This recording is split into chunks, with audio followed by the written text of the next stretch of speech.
Hello friends, നമസ്കാരം. നമ്മുടെ Kerala T V സീരിയലിലേക്ക് എല്ലാവർക്കും സ്വാഗതം. അങ്ങനെ ചിത്ര അലമാരി തുറന്ന് ആ സ്വർണം എടുത്തതേ ഭർത്താവിൻ്റെ കയ്യിലേക്ക് കൊണ്ടുപോയി കാണിച്ചു കൊടുക്കുക. ഇത് കണ്ടു കഴിഞ്ഞപ്പോഴേക്കും നമ്മുടെ ആശാനൊന്നും ഞെട്ടി. ഒട്ടും പ്രതീക്ഷിക്കാതെയാണല്ലോ ചിത്ര അതെടുത്തു കൊണ്ടുവന്ന് മുന്നിൽ ഇങ്ങനെ തുറന്നു കാണിച്ചു കൊടുത്തത്. ഡയമണ്ട് റിംഗ് ജ്വല്ലറിയിൽ തിരിച്ചു കൊടുത്ത് പകരം സുമിത്രേച്ചിക്ക് കൊടുക്കാൻ മരിക്കും മുൻപ് അമ്മ ദീപുവേട്ടനെ ഏൽപ്പിച്ച ഈ ആഭരണങ്ങൾ ഞാൻ തിരിച്ചു വാങ്ങിച്ചു എന്നുള്ള കാര്യങ്ങൾ പറയുകയാണ് ചിത്ര. ദീപുവേട്ടനെ ചങ്കിൽ കൊണ്ട് നടക്കുന്ന കൂടപ്പിറപ്പിനെ ചതിച്ചുകൊണ്ടുള്ള ഒരു സ്നേഹോപകാരവും എനിക്ക് വേണ്ട എന്ന് ചിത്ര നമ്മുടെ ഭർത്താവിനോട് പറയാം. എനിക്കിതിനേക്കാൾ വലുത് സുമിത്രേച്ചിയുടെ ഉപാധികളില്ലാത്ത സ്നേഹമാണെന്നുള്ള കാര്യങ്ങളും ചിത്ര പറഞ്ഞു. അത് കാണാതെ പോകുന്നതിലും വലിയ ക്രൂരത വേറെ ഇല്ല എന്നും. ഇതൊക്കെ കേട്ട് ഇങ്ങനെ ചമ്മി വിളറി ഇങ്ങനെ നിൽക്കുകയാണ് ദീപു. അതങ്ങനെ ദീപുവിൻ്റെ മുന്നിൽ വെച്ച് കൊടുത്തതിന് ശേഷം ചിത്ര അകത്തേക്ക് കയറിപ്പോയി. ചിത്ര അകത്തേക്ക് കയറിപ്പോയി കഴിഞ്ഞപ്പോൾ ദീപു ഇങ്ങനെ സ്വർണവും നോക്കിക്കൊണ്ട് അവിടെ അങ്ങനെ ഇരിക്കുക. എന്തായാലും ചതിയൊന്നും ഭാര്യയുടെ മുന്നിൽ നടക്കില്ലെന്നുള്ള കാര്യം ദീപുവിന് വ്യക്തമായി മനസ്സിലായി. ആ ആഭരണങ്ങളിലേക്ക് ഇങ്ങനെ നോക്കിക്കൊണ്ട് ദീപു കുറേ നേരം അവിടെ അങ്ങനെ ഇരുന്നു. അപ്പോൾ ദീപു അങ്ങനെ ഇരിക്കുന്ന സമയത്ത് പിന്നീട് കാണിക്കുന്നത് രഞ്ജിതയുടെ ഭർത്താവിനെയാണ്. അയാളെ രഞ്ജിത എങ്ങോട്ടോ പറഞ്ഞു വിടുവോ, പക്ഷെ അയാൾക്ക് എങ്ങോട്ടോ പോകേണ്ടതെന്ന് അറിയില്ല. തനിയെ നിന്നിങ്ങനെ രഞ്ജിത എന്നെ ഏത് അധോലോകത്തിലേക്കായിരിക്കും പറഞ്ഞു വിടാൻ ഉദ്ദേശിച്ചത് എന്നൊക്കെ ഇങ്ങനെ ചിന്തിക്കുന്നു. അപ്പോൾ അരവിന്ദനാകെ ടെൻഷനാവുകയാണേ. ഈ എൻ്റെ ദൈവമേ, ഇനി അജ്ഞാതനായ ബ്ലാക്ക് മെയിലറുടെ കൈകൊണ്ടായിരിക്കുമോ എൻ്റെ അന്ത്യം എന്നൊക്കെ ഇങ്ങനെ അയാൾ നിന്ന് ചിന്തിക്കാം. ഒരു CBI അരവിന്ദ സ്വാമി അയ്യരാകും ഞാൻ എന്നൊക്കെ പറഞ്ഞുകൊണ്ട് ഇങ്ങനെ ഓരോന്നൊക്കെ ഇങ്ങനെ അവിടെ നിന്ന് തനിയെ പറഞ്ഞുകൊണ്ടിരിക്കുക. എന്നിട്ട് CBI നടക്കുന്നത് പോലെ അങ്ങോട്ടും ഇങ്ങോട്ടൊക്കെ നടപ്പും കാര്യങ്ങളൊക്കെ.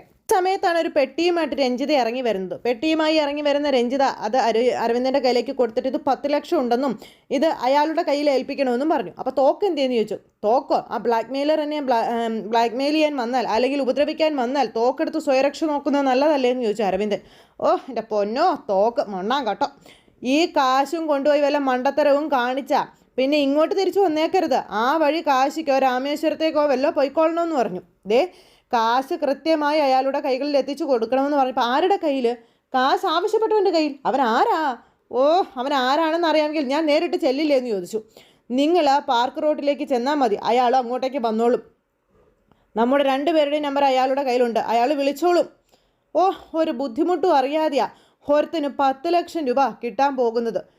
ആ ഭാഗ്യവാൻ ആരായിരിക്കുമെന്ന് ചോദിച്ചപ്പം ആരാവാനാ സാധ്യത എന്ന് ചോദിച്ചായിരുന്നു. ആരെപ്പറ്റിയെങ്കിലും സംശയമുണ്ടോ? അയ്യോ, എനിക്കൊരു പിടിയില്ല കേട്ടോ. എനിക്ക് നല്ല സംശയമുണ്ടെന്ന് പറഞ്ഞു അന്നേരം പുള്ളിക്കാരി. ഈ ബ്ലാക്ക് മെയിലിങ്ങിന് പിന്നിൽ മറ്റാരുമല്ല, എല്ലാം നഷ്ടപ്പെട്ടു എന്ന് കരുതി സങ്കടപ്പെട്ട് നടക്കുന്ന സുമിത്രയുടെ പൊന്നനിയൻ ദീപു തന്നെയാണെന്നുള്ള കാര്യങ്ങൾ ഇങ്ങനെ പറയുമ്പോൾ ഇത് കേട്ട് ഞെട്ടി നിൽക്കുവാണേ ഇയാൾ. അപ്പോൾ അരവിന്ദൻ ചോദിച്ചു, ദീപുവോ? അതെ, അവൻ തന്നെ. അവനെയാണ് എനിക്ക് നല്ല സംശയം.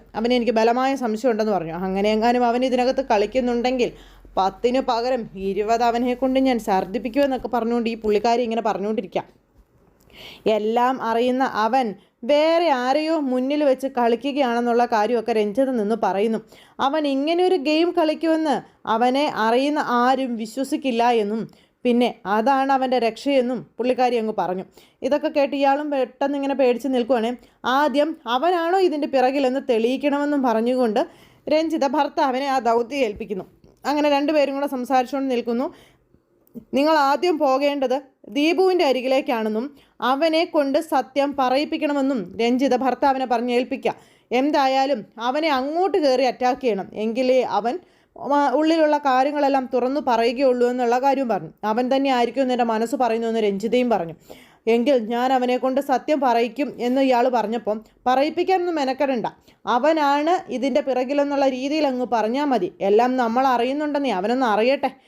വൈകണ്ട ഇറങ്ങിക്കോളാൻ പറഞ്ഞ് ഭർത്താവിനെ പറഞ്ഞു വിടുക. അപ്പം ഞാൻ വിജയിച്ച് തിരിച്ചു വരാം എന്നൊക്കെ പറഞ്ഞുകൊണ്ട് ഇയാളങ്ങ് പോകുമ്പം കൂടുതൽ വിജയിക്കാനൊന്നും നിൽക്കണ്ട, ഞാൻ പറഞ്ഞ കാര്യങ്ങൾ മാത്രം താൻ അങ്ങ് ചെയ്താൽ മതിയെന്നും ഭാര്യ ഭർത്താവിനോട് പറയുന്നു. അങ്ങനെ അതും കേട്ട ഇയാൾ അങ്ങോട്ട് ഓംബ്ര എന്നും പറഞ്ഞങ്ങ് പോവുകയാണ്. അപ്പോൾ എന്തായാലും ഞാൻ ജീവിച്ചോ ഇരിക്കുന്ന നാളുകളോളം എൻ്റെ രഞ്ജിതയെ തൊടാൻ ദീപു എന്നല്ല ഒരുത്തിനും കഴിയില്ല, അതിന് ഞാൻ സമ്മതിക്കത്തുമില്ല എന്നൊക്കെ പറഞ്ഞ് അങ്ങനെ ഇതൊക്കെ പറഞ്ഞിട്ട് CBI കളിച്ചങ്ങ് പോവുകയാണ് പുള്ളിക്കാരനെ. ഈ സമയത്ത് ഇങ്ങനെ ആകെ ടെൻഷനായിട്ട് ആലോചിച്ച് ഇങ്ങനെ നിൽക്കുകയാണ് നമ്മുടെ രഞ്ജിത. നീ ചിന്തിക്കാത്തടുത്ത് നിന്ന് രഞ്ജിത കളി തുടങ്ങും ദീപു, നീ നോക്കിക്കാം, നീ വെറും നാമാവിശേഷമാകും, കരുതിയിരുന്നോ എന്നൊക്കെ പറഞ്ഞുകൊണ്ട് പുള്ളിക്കാരി ഇങ്ങനെ നിൽക്കുന്നു. ഈ സമയത്ത് പിന്നെ കാണിക്കുന്നത് ചിത്ര ഇങ്ങനെ എന്തൊക്കെയോ ആലോചിച്ച് അവിടെ ഇരിക്കുകയാണ്. അപ്പോഴേക്കും ദീപു കയറി വന്നു. ഓ, അപ്പോൾ അങ്ങനെ വിഷമിച്ചിരിക്കുന്നത് ചിത്രയെ കണ്ടു കഴിഞ്ഞപ്പോഴേക്കും ഈശ്വര, ഇതുവരെ അവളത് വിട്ടില്ലേ, ഇനി എന്ത് കള്ളം പറഞ്ഞാൽ ഞാൻ ഇവളുടെ മനസ്സൊന്ന് നേരെയാക്കി എടുക്കുന്നത് എന്നൊക്കെ ദീപു നിന്ന് ചിന്തിക്കുക കേട്ടോ. അപ്പോഴേക്കും ചിത്ര ദീപുവിനെ കണ്ടു. ഒരു കള്ള ചിരിയൊക്കെ ചിരിച്ച് ദീപു കയറി വരുന്നു. അപ്പോഴും മൈൻഡ് ഇല്ലാതെ തന്നെയാണ് ചിത്ര ഇരിക്കുന്നത്. പെട്ടെന്ന് അടുത്ത് വന്ന് ചിത്ര, നീ എന്താ ആലോചിക്കുന്നതെന്ന് ചോദിച്ചു ദീപു. ചിത്ര ഒന്നും മിണ്ടുന്നില്ല. നീ പോയി ഒരു ചായ എടുത്തുകൊണ്ട് വരാനായിട്ട് പറഞ്ഞു ചിത്രയോട്. ദീപു ഇല്ലാത്ത രീതി എടുക്കില്ല എന്നുള്ള രീതിയിൽ ഇരിക്കുകയാണ്. ഇതിപ്പോഴേക്കെങ്ങും നോർമൽ ആവില്ല എന്ന് ദീപു മനസ്സുകൊണ്ട് എന്നിട്ട് അവിടെ നിന്ന് ഇങ്ങനെ ചിന്തിക്കുവാണേ. ദീപു എന്നിട്ടും ചിരിച്ചുകൊണ്ട് ചിത്രയെ ഇങ്ങനെ ആ ഒരു മൈൻഡിലേക്ക് കൊണ്ടുവരാൻ വേണ്ടിയിട്ട് ശ്രമിച്ചുകൊണ്ടേ ഇരിക്കുക. എൻ്റെ ചിത്ര, നീ എനിക്കൊരു ചായ താടോ. കുടിവെള്ളം പോലും തരാതിരിക്കാനും മാത്രം എന്ത് തെറ്റാണ് ഞാൻ നിന്നോട് ചെയ്തത് എന്ന് ചോദിക്കുവാണ് ദീപു. ഒരു തെറ്റും ചെയ്തിട്ടില്ലേ എന്ന് ചിത്ര ചോദിച്ചപ്പോൾ എൻ്റെ അമ്മോ, അയ്യോ, നീ എന്താ ചിത്ര നാഗവല്ലിയെ പോലെയൊക്കെ റിയാക്ട് ചെയ്യുന്നത് എന്ന് ചോദിച്ചു ദീപു. എൻ്റെ ചിത്രേ, ഇനി എൻ്റെ ചോര കുടിച്ചാലേ നിനക്ക് മോക്ഷം കിട്ടത്തുള്ളൂ എന്ന് ചോദിച്ചപ്പോൾ വേണ്ട, പതിവ് പോലെ അവിഞ്ഞ കോമഡി പറഞ്ഞ് എന്നെ സമാധാനിപ്പിക്കാമെന്നൊന്നും വിചാരിക്കണ്ടെന്ന് പറയും. എൻ്റെ കോമഡി നിനക്കിപ്പോൾ അവിഞ്ഞ കോമഡി ആയല്ലേ? അല്ലെങ്കിലും അതങ്ങനെയൊക്കെ തന്നെയാണ്. പ്രായം കൂടുന്തോറും അങ്ങനെയൊക്കെ ഓരോന്നും അടുത്ത് തുടങ്ങുമെന്ന് പറഞ്ഞപ്പം എനിക്കും അങ്ങനെയൊക്കെ തോന്നി തുടങ്ങിയിട്ടുണ്ടെന്ന്. ദീപുവേട്ടന് എന്നോടുണ്ടായിരുന്ന സ്നേഹത്തിലും വിശ്വാസത്തിലും കുറവ് കണ്ടു തുടങ്ങിയിട്ടുണ്ടെന്ന് ചിത്ര പറഞ്ഞു. എനിക്ക് നിന്നോടുള്ള സ്നേഹത്തിനെ മരണം വരെ ഒരു കുറവും ഉണ്ടാകില്ല എന്ന് ദീപു അന്നേരം ചിത്രയോട്. ഓരോ ദിവസം കഴിയും തോറും അത് കൂടുകയുള്ളൂ, അതിനൊരു കുറവും വരില്ല എന്ന് പറഞ്ഞുകൊണ്ട് എങ്ങനെ ഇരിക്കുക. പക്ഷേ എനിക്കത് തോന്നുന്നില്ലെന്ന് പറഞ്ഞ് ചിത്ര അവിടെ നിന്ന് എഴുന്നേറ്റു. അപ്പം ചിത്രേ, അതൊക്കെ നിൻ്റെ വെറും തോന്നലാണെന്ന് ദീപു പറയുമ്പം എൻ്റെ തോന്നൽ മാത്രമാണോ എന്ന് ദീപ് ചോദിച്ചു. ചേച്ചിക്ക് കൊടുക്കാൻ അമ്മയെ ഏൽപ്പിച്ച ആഭരണം കൊണ്ടുപോയി വിറ്റത് എന്നോട് ചോദിച്ചിട്ടാണോ എന്ന് ചിത്ര അന്നേരം ചോദിച്ചു. എനിക്ക് ഡയമണ്ട് റിങ് വാങ്ങിച്ച് തന്നത് കടമായിട്ടാണെന്ന് എന്നോട് ദീപേട്ടൻ കള്ളമല്ലേ പറഞ്ഞതെന്ന് ചോദിച്ചു. അതിനൊന്നും മറുപടിയില്ല ദീപുവിന്. എന്തിനാണോ ദീപേട്ടൻ എന്നോട് അങ്ങനെ ഒരു കള്ളം പറഞ്ഞു എന്ന് ചോദിച്ചപ്പം ചിത്രേ, അത് പറയാതിരുന്നതാണ് നിൻ്റെ ടെൻഷൻ്റെ കാരണമെങ്കിൽ അത് ഞാൻ നിന്നോട് തുറന്നു പറയാമെന്ന് പറഞ്ഞ് ദീപു പുതിയ കഥ മെനയണം. നിൻ്റെ മനസ്സ് വിഷമിപ്പിക്കേണ്ടെന്ന് കരുതിയാണ് ഞാനത് പറയാതിരുന്നതെന്നും പറഞ്ഞുകൊണ്ട് ഇല്ലാ കഥയൊക്കെ പറഞ്ഞ് പിടിപ്പിക്കുന്നു. എനിക്ക് ചെറിയൊരു കടമുണ്ടായിരുന്നു, ആ കടം വീട്ടാൻ ഞാനത് ഉപകരിക്കുമല്ലോ എന്ന് വിചാരിച്ചാണ് എടുത്തത്. പിന്നെ ഞാനത് നിന്നോട് പറഞ്ഞില്ല എന്നുള്ളത് സത്യം തന്നെയാണ്. അതിന് നിന്നോട് സോറി എന്ന് പറഞ്ഞപ്പം ദീപേട്ടാ, ചെറിയ ബാധ്യതയല്ല, ദീപേട്ടന് വലിയൊരു സാമ്പത്തിക ബാധ്യതയുണ്ടെന്ന് ഞാൻ മനസ്സിലാക്കിയിട്ടുണ്ടെന്നുള്ള കാര്യം പറയുവാണ് നമ്മുടെ ചിത്ര. അന്നേരത്തേക്കും ദീപു പെട്ടു. അങ്ങനെ ദീപുവിനെക്കുറിച്ചുള്ള തെളിവുകളെല്ലാം ചിത്ര ശേഖരിച്ച് ഇങ്ങനെ ദീപുവിൻ്റെ മുന്നിലേക്ക് നിരത്തി അങ്ങനെ വയ്ക്കുന്നു. എങ്ങനെ ഇത്രയും ബാധ്യത ഉണ്ടായി എന്നൊന്നും ഞാൻ ചോദിക്കുന്നില്ല. എന്നോട് പറയാതിരുന്ന കാര്യങ്ങളൊന്നും എനിക്ക് അറിയുകയും വേണ്ട. പക്ഷെ അമ്മ മരിക്കും മുൻപ് ചേച്ചിക്ക് കൊടുക്കാൻ ഏൽപ്പിച്ച ആഭരണങ്ങൾ വിൽക്കാൻ ദീപുവേട്ടന് എങ്ങനെ തോന്നി എന്ന് ചോദിക്കുകയാണ് ഭാര്യ. അപ്പോഴും മിണ്ടാട്ടമില്ല. ദീപുവേട്ടനെ ജീവനോളം സ്നേഹിക്കുന്ന സുമിത്ര ചേച്ചിയോട് ഇതുപോലൊരു ചതി ചെയ്യാൻ എങ്ങനെ ദീപുവേട്ടന് കഴിഞ്ഞു എന്നൊക്കെ ചോദിക്കുമ്പോഴും മിണ്ടാട്ടമില്ല. എന്നോട് പറഞ്ഞില്ലെങ്കിലും സ്വന്തം ചേച്ചിയോടെങ്കിലും നിങ്ങൾക്കത് പറഞ്ഞുകൂടായിരുന്നോ എന്നൊക്കെയാണ് ചിത്രയുടെ ചോദ്യം. സുമിത്ര ചേച്ചിയുടെ സ്നേഹവും വിശ്വാസവും കാണാതെ പോയ ദീപുവേട്ടനോട് എനിക്കിപ്പോൾ ഒരു വികാരവും ഇല്ല, എനിക്ക് നിങ്ങളോട് പൊറുക്കാൻ കഴിയില്ലെന്നും പറഞ്ഞുകൊണ്ട് ഇവരിങ്ങനെ വഴക്കുണ്ടാക്കിക്കൊണ്ട് നിൽക്കുന്ന സമയത്താണ് നമ്മുടെ സുമിത്ര അങ്ങോട്ടേക്ക് കയറി വരുന്നത്. അങ്ങനെ സുമിത്ര കയറി വന്നപ്പോൾ ഇവരുടെ തർക്കവും കാര്യങ്ങളും കാണുന്നത്. അപ്പോഴേക്കും സുമിത്ര ചോദിച്ചു, എന്താ ഇവിടെ പ്രശ്നം, എന്തെങ്കിലും പ്രശ്നമുണ്ടോ എന്ന്. ഒന്നുമില്ല എന്നുള്ള മട്ടിൽ ഇങ്ങനെ നിൽക്കുക. അപ്പോൾ നിങ്ങൾ തമ്മിൽ എന്തെങ്കിലും പ്രശ്നമുണ്ടോ എന്ന് ചോദിച്ചപ്പോൾ അത് പിന്നെ ചേച്ചി ഇവൻ എന്നെ പറ്റിക്കുമെന്ന് നിനക്ക് തോന്നുന്നുണ്ടോ എന്ന് ചിത്രയോട് സുമിത്ര ചോദിക്കുക. ഒന്നുമില്ലെങ്കിലും ഞങ്ങൾ ഒരമ്മയുടെ വയറ്റിൽ പിറന്നവരല്ലേ എന്നും സുമിത്ര ഇങ്ങനെ ചോദിക്കുവാണ്. അതൊക്കെ കേട്ട് ചിത്ര ഇങ്ങനെ അമ്പരപ്പോട് കൂടി നിൽക്കുന്നു. ചേച്ചിയും അനിയനുമായി ഒന്നിച്ചു വളർന്നവരല്ലേ എന്നും സുമിത്ര ഇങ്ങനെ ചോദിക്കുന്നു. ചെറുതായിരുന്നപ്പോൾ ഞാനിവനെ എൻ്റെ ഒക്കത്തെടുത്ത് നടന്നിട്ടുണ്ടെന്നൊക്കെ സുമിത്ര ഇങ്ങനെ അവിടെ നിന്ന് പറയും. അതൊക്കെ കേട്ട് നമ്മുടെ ദീപുമാകെ വല്ലാതായി നിൽക്കുക കേട്ടോ. ഞങ്ങളുടെ അമ്മ കഴിഞ്ഞാൽ പിന്നെ ഞാനല്ലേ ഇവൻ്റെ അമ്മ, എൻ്റെ മുന്നിൽ കള്ളം കാണിക്കാൻ എൻ്റെ അനിയന് പറ്റില്ല എന്നും സുമിത്ര ഇങ്ങനെ പറയുന്നു.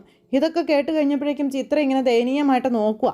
പാവം, ഇവളൊരു മണ്ടിയാണല്ലേ ദീപു എന്നൊക്കെ ഇങ്ങനെ സുമിത്ര ചോദിച്ചപ്പോഴും ദീപു ഒന്നും മിണ്ടുന്നില്ല. എൻ്റെ അനുവാദത്തോടെയാണ് വിറ്റതെന്നും ഇവളോട് പറഞ്ഞിരുന്നതെങ്കിൽ പാവം ഇത്രയും സങ്കടപ്പെടുമായിരുന്നോ എന്നൊക്കെ സുമിത്ര ഇങ്ങനെ ചോദിക്കുക.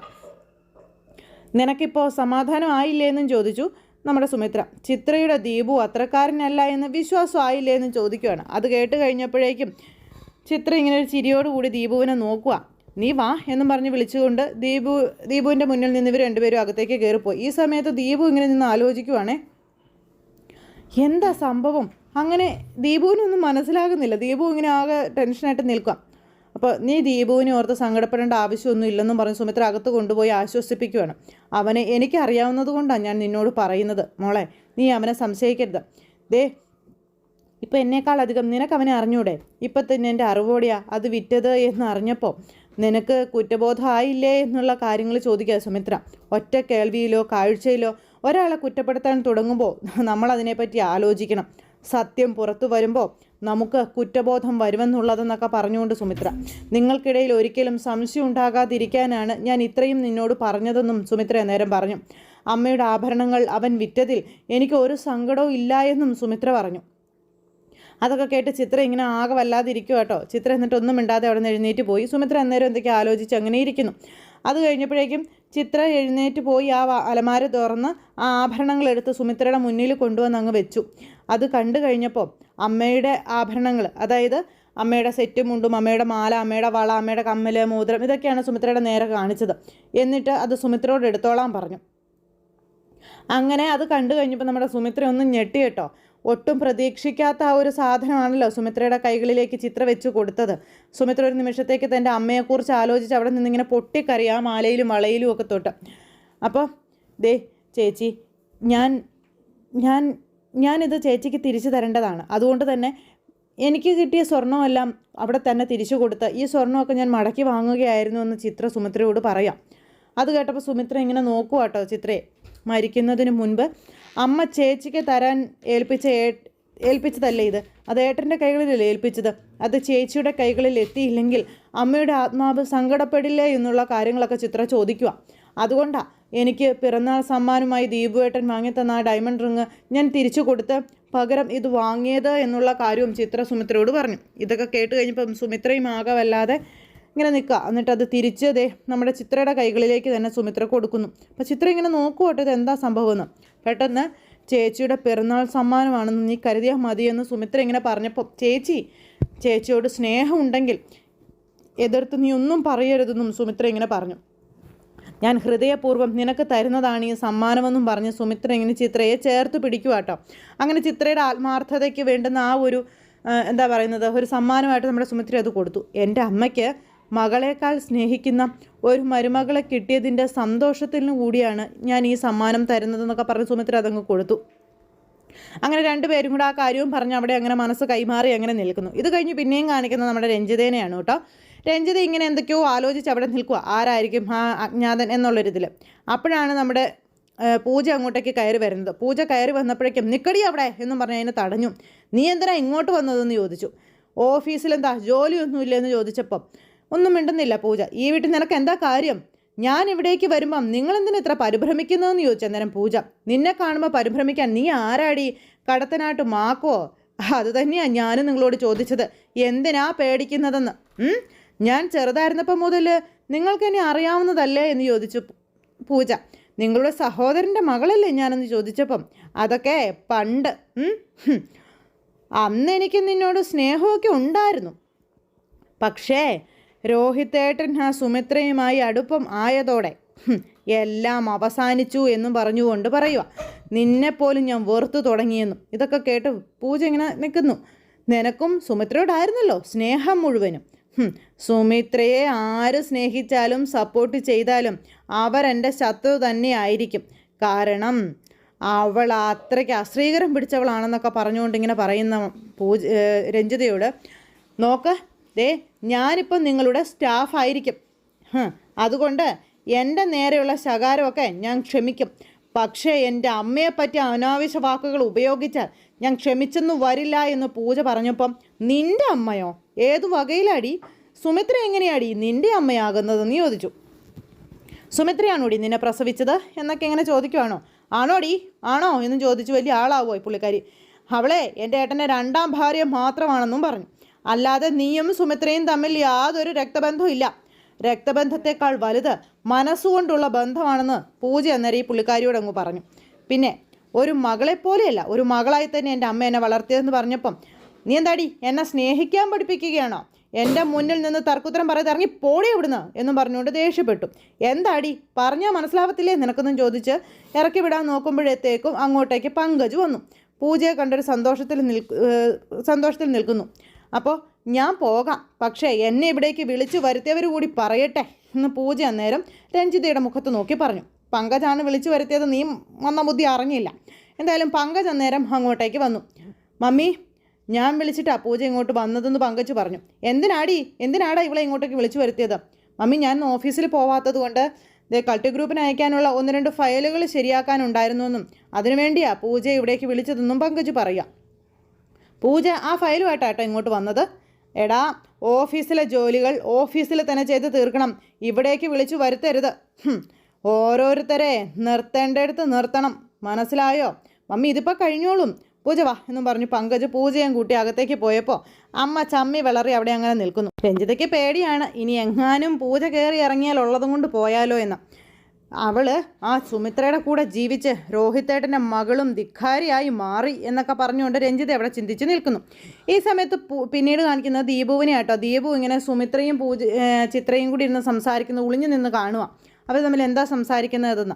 ഈ സമയത്ത് ചിത്രയെ കെട്ടിപ്പിടിച്ചും തോളിൽ തട്ടിയും ഒക്കെ സമാധാനിപ്പിച്ചുകൊണ്ട് നമ്മുടെ സുമിത്ര ഇരിക്കുന്നു. ദീപു ആണെങ്കിൽ അങ്ങോട്ടും ഇങ്ങോട്ടും പെരുകി നടക്കുന്നത് പോലെ പേടിച്ച് വരച്ച് നടക്കുക. ദൈവമേ, ചേച്ചിയുടെ ഉള്ളിൽ നല്ല വിഷമം കാണും, അങ്ങനെ എന്തോ ഒരു പ്രശ്നമുണ്ട് അങ്ങനെയൊക്കെ പറഞ്ഞുകൊണ്ട് മനസ്സുകൊണ്ട് പറഞ്ഞ് അവിടെ നിൽക്കുന്ന സമയത്ത് പുറത്ത് ആരോ വന്നു കോളിംഗ് ബെൽ അടിച്ചു. നമ്മുടെ ദീപു വന്ന് ഡോറ് തുറന്നപ്പോൾ കാണുന്നത് CBI ആയി മുന്നിൽ വന്ന് നിൽക്കുന്ന അരവിന്ദിനെയാണ്. അപ്പോൾ അയാളെ കണ്ടു കഴിഞ്ഞപ്പോഴത്തേക്കും നമ്മുടെ ദീപു ഒന്ന് ഞെട്ടി. ദീപുവിന് വേഗം ടെൻഷൻ കയറി. ഇയാളാണെങ്കിൽ ദീപുവിനെ നോക്കി ചിരിച്ചുകൊണ്ട് ഇങ്ങനെ നിൽക്കും. അപ്പോൾ ഇയാൾ എന്തിനാണ് വന്നത് എന്ന് ആ ഒരു മൈൻഡിൽ ഇങ്ങനെ നമ്മുടെ ദീപു നിൽക്കുമ്പോൾ പ്രതീക്ഷിച്ചില്ലല്ലേ എന്ന് അരവിന്ദൻ ചോദിച്ചു. അപ്പോഴും ദീപു ഒന്നും മിണ്ടുന്നില്ല. ദീപു ഇങ്ങനെ അങ്ങോട്ടേക്ക് നോക്കുമ്പോൾ എന്താ അവരിറങ്ങി വരുന്നത് കാണുന്നു. അവർ രണ്ടുപേരും കൂടെ വരുന്നത് കണ്ടു കഴിഞ്ഞപ്പം നിങ്ങൾ പുറത്ത് വെയിറ്റ് ചെയ്യേ, ഞാൻ ഇപ്പോൾ വരാമെന്ന് പറഞ്ഞു ദീപു. ഞാനൊരു അത്യാവശ്യ കാര്യം പറയാൻ വന്നതാണെന്ന് ഇയാൾ പറഞ്ഞപ്പം നമുക്ക് പിന്നീട് സംസാരിക്കാം, നിങ്ങൾ പുറത്ത് പോയി നിൽക്കാൻ പറഞ്ഞുകൊണ്ട് ഈ ദീപു ഓടിച്ചു വിടും അയാളെ. ഈ സമയത്ത് ഇവർ രണ്ടുപേരും, അതായത് ചിത്രയും സുമിത്രയും മോളിൽ നിന്ന് ഇത് കാണുന്നുമുണ്ട്. അപ്പോൾ ദീപു ഇവർ വരുന്നതിന് മുൻപ് അയാളെ ഓടിച്ചു വിടാൻ നോക്കുന്നതാണ്. എന്തായാലും സത്യങ്ങളെല്ലാം കുറേശ്ശെയായിട്ട് പുറത്തേക്ക് വരുവാണ്. വിശ്വസിച്ച അനിയൻ പോലും ചതിയനായിരുന്നെന്ന് സുമിത്ര അധിക ദിവസങ്ങൾക്കുള്ളിൽ തന്നെ തിരിച്ചറിയും. അപ്പോൾ അത്തരത്തിലുള്ളൊരു വിശേഷങ്ങളും കാര്യങ്ങളും ഒക്കെ ആയിട്ട് നമ്മുടെ ഇന്നത്തെ കഥ വന്നിട്ടുള്ളത്. അപ്പോൾ എല്ലാവരും കാത്തിരുന്ന് കാണണം. എല്ലാവർക്കും നല്ലൊരു ദിവസം ആശംസിക്കുകയാണ്. എല്ലാവരുടെയും സപ്പോർട്ടിനും സ്നേഹത്തിനും ഒത്തിരി നന്ദി അറിയിക്കുന്നു. സൂപ്പർ ഹിറ്റ് കഥയുമായി കാണുന്നത് വരെ എല്ലാവർക്കും നന്ദി.